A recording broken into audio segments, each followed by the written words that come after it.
मौजूद आदरणीय बुजुर्गों, मातृशक्ति और इस भीड़ में देश का भविष्य नौजवान युवा साथियों, इलेक्ट्रॉनिक मीडिया, प्रिंट मीडिया के साथियों, मैं आप सबका आभारी हूं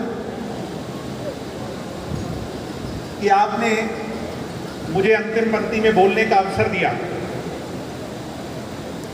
ये चुनाव कोई छोटा मोटा चुनाव नहीं है। मेरे से पहले सभी वक्ताओं ने सारी खुली किताब की तरह आपके बीच में सारी बातें रखी। मैं तो जननायक जनता पार्टी की तरफ से जहां अपना समर्थन देने और जननायक जनता पार्टी के प्रत्येक कार्यकर्ता की आवाज बनकर के गोविंद कांडा जी की जीत को निश्चित से सुनिश्चित करने आज आप लोगों के बीच में आया हूं। वहीं आज के जो हालात हैं उसमें भी दो चार बात अपनी कह के अपनी वाणी को विराम दूं। आपका हमारा रिश्ता तो परिवार का है। जिले के लोगों का हमारा रिश्ता जो है वो कोई ऐसा नहीं जिसको कोई परिभाषा देने की आवश्यकता हो। ये चुनाव क्यों हो रहा? हमारे जो महानेता बाहर से आए हैं, हम सब जानते हैं इस बात को। ये चुनाव इसीलिए हो रहा है क्योंकि मेरे चाचा चौधरी अभय सिंह जी ने पीछे इस्तीफा दिया। इस्तीफा क्यों दिया भाई? इस्तीफा ये कह के दिया कि मेरी बात से इस्तीफा देने से केंद्र की सरकार ने 3 कानून जो बनाए हैं उनके कहने के मुताबिक वो काले थे। वो काले कानून अभय सिंह जी जो मानते हैं वो वापस हो जाएंगे। और ये बात कह के इस्तीफा दिया था। बेदी जी यहाँ मौजूद हैं, आपको याद होगा, बराला जी मौजूद हैं, कि मैं तब तक विधानसभा का मुंह नहीं देखूंगा जब तक मैं ये कानून रद्द करवा के नहीं आऊंगा। ये बात कही थी कि नहीं कही? भाई ढीले ढीले ना बोलो। इलेक्शन जीतना है तो सारी बात कहनी पड़ेगी। क्या वो कानून जो केंद्र की सरकार किसानों के हित में लेके आई थी वो रद्द हुए क्या? नहीं। आज मैं इस बात को मानता हूं कि कोई भी कानून बनता है उसमें कमी खामी पेशी हो सकती है और केंद्र की सरकार निरंतर ये प्रयासरत है। और हमारे पार्टी के नेता दुष्यंत चौटाला, आपके उप मुख्यमंत्री, भी प्रयासरत हैं। 43 किसान नेता हैं। दुष्यंत ने कहा, कांडा जी, दुष्यंत जी ने कहा कि मेरी बस और मैं उस बस का ड्राइवर, ये खाली बैठी पड़ी, इसमें 43 के 43 आ जाओ और मैं मुख्यमंत्री जी को साथ बिठा लूंगा, प्रधानमंत्री जी के पास चल पड़ते। जो इस थाली में ऐसी सब्जी आपको लगती है आपके लिए हानिकारक है, वो सारी निकलवाने को तैयार हैं। मगर एक भी आगे नहीं आया। आया क्या? आप ये मान के चलो, बुरा मत मानना, आप ये मान के चलो कि हमारे वाले तो बेचारे घोड़े वाले हरियाणा के लोग बहकावे में आ गए। ये कहानी तो पंजाब में रची जा रही है। आप इस बात को मान के चलो, फरवरी तक भगवान करे कि मैं तो चाहता हूं कि कल ही एक आंदोलन समाप्त हो जाए, किसान परेशान ना हो, घर को जाएं। मगर अगर ये लंबा खिंच गया तो फरवरी के बाद आपको पंजाब का एक भी आदमी उस बॉर्डर पे नहीं दिखेगा। बड़े विश्वास से आ जाते हैं। ये खेल कुछ और हो रहा है और हमारे लोगों को चेहरा मोहरा बना करके जो है उनका फायदा उठाया जा रहा है। जाट आंदोलन के अंदर मैं खुले तौर पे कहता हूं, कोई शंका नहीं, यशपाल मलिक ने आके तांडव मचाया हरियाणा में। मचाया था कि नहीं मचाया था? और आज भी इस तरह से बाहर के लोग आकर के तांडव मचा रहे हैं और हमारे वाले भोले वाले उनके पीछे लगे हैं। मगर ये फरवरी के बाद ये सारी चीजें पंजाब के इलेक्शन के बाद आपके सामने होंगी।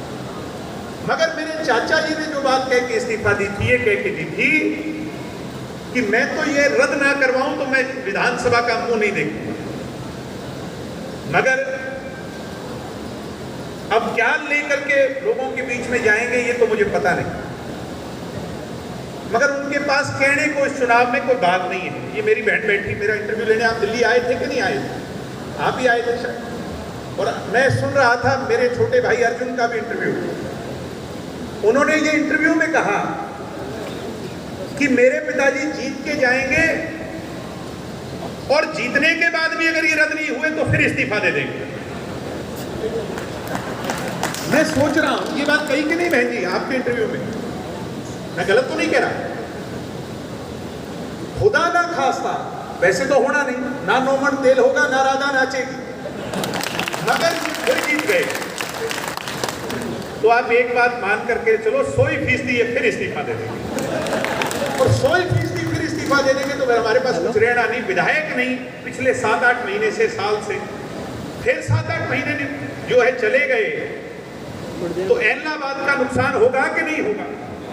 फिर ढीले बोल रहे होगा कि नहीं होगा?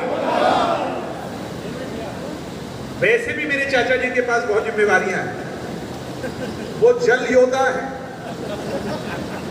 खेल रतन है, किसान केसरी है। वो जिम्मेवारी निभाएं, और एलनाबाद वाली जिम्मेवारी हमारे अंकल को दे दो, गोविंद कांडा जी को दे दो। इससे बढ़िया मौका अब दोबारा नहीं है। मैं गलत तो नहीं कह रहा कोई बात। और ये जिम्मेवारी हमारी है। बराड़ा जी भी यूं नहीं आए यहाँ, बेदी जी भी यूं नहीं आए, और हम भी यूं नहीं आए। इस बात को इंश्योर करने के लिए आए हैं कि जिस दिन इस एलनाबाद का सेहरा इनके सिर पे सजेगा, तो फिर मुख्यमंत्री मनोहर लाल जी और उप मुख्यमंत्री दुष्यंत जी और हमारे यहाँ से मंत्री रणजीत सिंह जी के साथ में इनकी भी कुर्सी लगाने का काम हम करेंगे, ये मैं विश्वास है। मेरे से पहले बात हो रही कि विकास एलनाबाद का कौन से नंबर पर नहीं।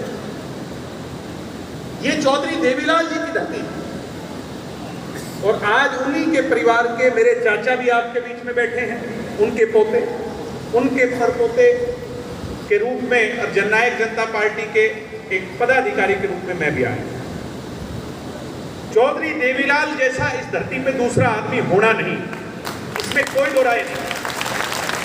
और चौटाला साहब ने भी बहुत काम किए, इस बात में भी कोई दो राय नहीं, मुझे शंका नहीं कहते हुए। हमारे जिले के लिए बहुत काम किए, मगर चौटाला साहब की मजबूरी, और वो आप मेरे से बेहतर जान सकते हैं, उनको इस बात का एहसास है कि अगर मैंने फैसला कोई और ले लिया होता तो फिर ये गड़बड़ ज्यादा हो जाती। समझदार समझेंगे इस बात। वो इसीलिए पिछली बार भी ये बात कह करके गए थे कि भाई अभय सिंह जी को आखिरी बार जिता दो, मेरा तो आखिरी बार समझ के मानो। ये बात कही थी कि नहीं कही थी?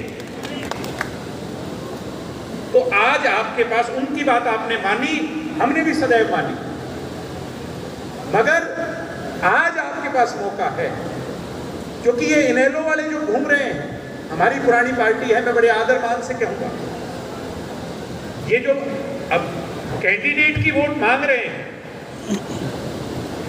ये वैसे तो बहुत ताकतवर बन के घूमते हैं, मगर हमारे तेजा खेड़ा फार्म की पुड़िया तक जाते जाते इनकी चौदह ढीली हो जाती है कि नहीं? है कि नहीं? क्योंकि सिर्फ और सिर्फ डराकर, धमकाकर और दबाकर मैंने और दुष्यंत जी ने उस डर का खुलेआम सामना किया था कि नहीं किया था? राजनीति में डराने और धमकाने की कोई जगह नहीं है, दबाने की कोई जगह नहीं है। ये जनता भी जानती है। जनता वोट देना चाहती है, मगर कमजोर को नहीं देना चाहती। इस बात से भी सहमत हो कि नहीं? इसलिए इससे अच्छा अवसर नहीं आएगा और इससे बढ़िया कैंडिडेट नहीं आएगा, मैं तो यही कहूँ। दूसरी तरफ कांग्रेस पार्टी की बात अगर मैं करूं,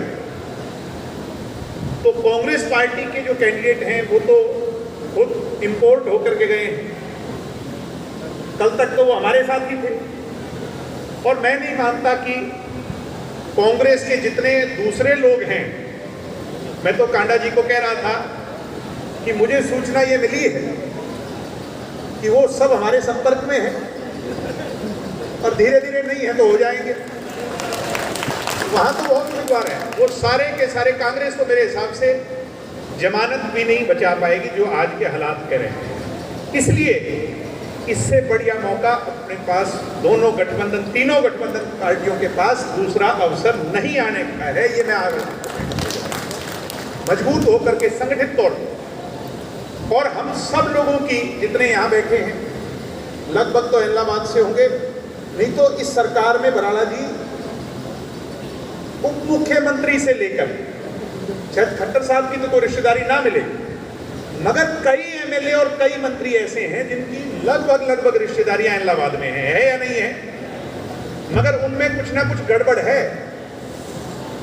उस गड़बड़ को जरूर ठीक करना, इन सबको कंपेल कर करके जितने मंत्री हैं, एमएलए हैं जिनकी रिश्तेदारियां हैं, उनको अपनी रिश्तेदारियों में भेजकर गोविंद कांडा जी का खाना खाना करवा दियो, बाकी जीत निश्चित है, इसको कोई रोकने वाला नहीं।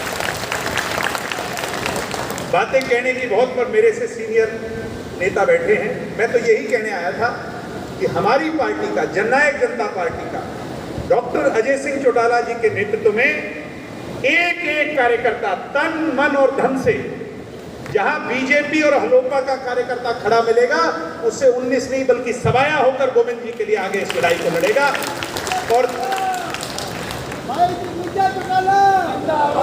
जब इसका रिजल्ट आएगा इलाहाबाद के उपचुनाव और गिनती में भी हम सब जब जाएंगे, तो मैं आज कोई ज्योतिष पंडित या कोई भविष्यवाणी तो नहीं कर रहा, मगर जितनी राजनीतिक समझ हमें है, कम से कम 25 से 30 हजार वोटों से गोविंद कांडा जी इस चुनाव को जीत करके आएंगे।